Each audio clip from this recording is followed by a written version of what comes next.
लाडकी बहीण लाडका भाऊ.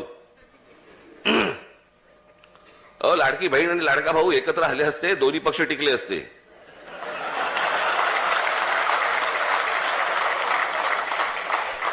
योजना कशाला पाहिजे त्याच्यासाठी?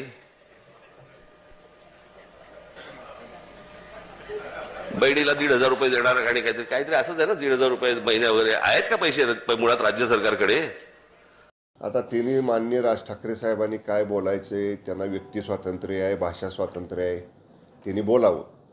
पण आजपर्यंत जे महाराष्ट्राच्या इतिहासात काय कधी घडलं नाही, असं गरीब कुटुंबातल्या महिलांना मुख्यमंत्री माझी लाडकी बहीण योजनेमध्ये आपण दर महिन्याला 1,500 रुपये देण्याचा एक ऐतिहासिक निर्णय राज्यामध्ये घेतला, ज्याचा फायदा आजच मी सातारा जिल्ह्याचा आढावा घेतला. किमान 6 लाख महिला हिने आत्तापर्यंत आमच्याकडे 5.5 लाख महिलांनी आमच्याकडे अर्ज ऑनलाईन नोंदवलेले आहेत.